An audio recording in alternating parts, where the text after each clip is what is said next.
Hey, what's up guys? Marc Brunet here with CubeBrush.com and welcome back to another forum feedback session. This is going to be the Gold League winner of our monthly competition over at CubeBrush.com for the 3D category. The first thing I'm going to be changing here real quick is the eyes. So I'm going to make him look straight because he looked a little bit derpy before.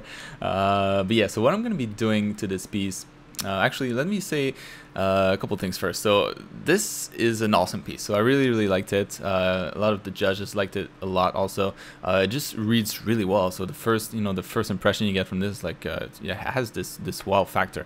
The lighting is awesome, the the composition is great, the colors are nice. It's a really cool image. The main feedback that we had was that it felt empty, so it was the storytelling was kind of not there, and you can't quite tell what's going on unless you have a sort of a second read in this image, and that's mostly what I'm gonna be adding in there. So I'm going to be adding a foreground. So as you can see, it's a bunch of corpses. This guy is supposed to be the lord of the zombies, right? So he needs some sort of entourage, and those guys are going to be that. By himself, it just felt a little bit sad and a little bit empty, in the middle of this I don't know what this is, but like a church or something like that, and this throne in the middle of it and nothing else.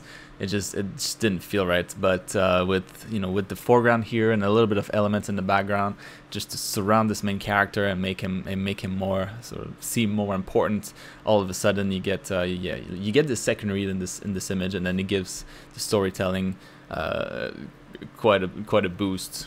So that's going to be the first thing, and then the second thing is the details. So I guess what happened here is that it's just the artist just ran out of time, or didn't have didn't plan his time properly, and ended up with being able to do less than he intended at first. But it really seems like this character was, a lot of time was spent on that character, and then the environment was just more like a second thought, where everything is really blocky, like laser cut almost, this throne. And it's just, like for a guy like that, you would probably imagine that he'd get a better throne done. He probably has the the charisma the charisma to get a better deal. So yeah, like you'll probably imagine maybe having like gems or a bunch of gold, or a intricate sort of detail sort of sculpted in there. So I'm not going to do any of that because I don't know exactly what the plan was for this image. But I will do one thing, and that's to sort of damage it a lot. So add a lot of imperfection to this throne and a lot of cracks, and make it feel like a little bit more like the character, right? So the character looks beat up a little bit. It's full of blood, and I'm gonna give him a throne that sort of matches him a little bit more. So that's yeah, like I said, it's probably like a time thing where the artist didn't have quite the time to finish it up, but hey, this is part of the challenge to to do the best you can with the time you have.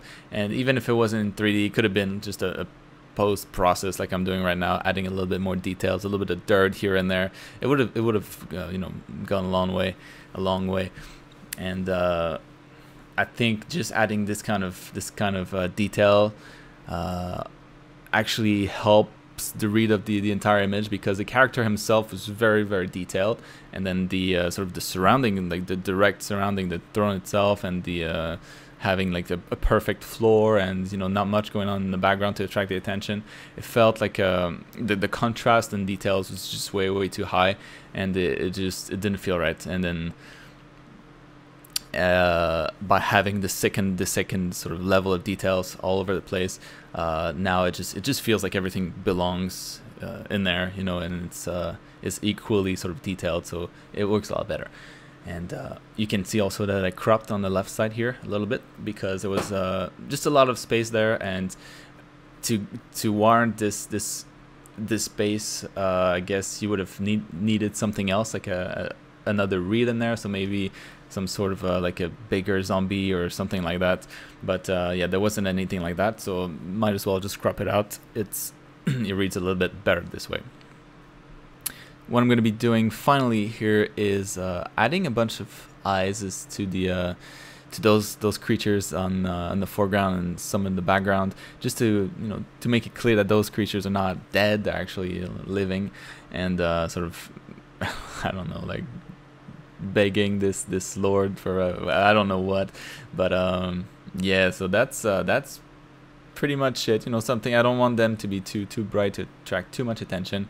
And the final thing I'm going to be doing, the very final thing, is just tweaking the colors a little bit. So I'm going to make the entire scene sort of more blue, a little bit, you know, give it a tint of blue, and then have the main character in the center be a little bit redder. So you get sort of this contrast between the main character, which is sort of warm around the sun, around the light, and then everything else is a little bit bluish, sort of in the shadow, and it gives the second read a better, it makes it a little bit more obvious, I guess. So I hope this was helpful. Again, really cool job with this, and I will see you guys next time. Bye.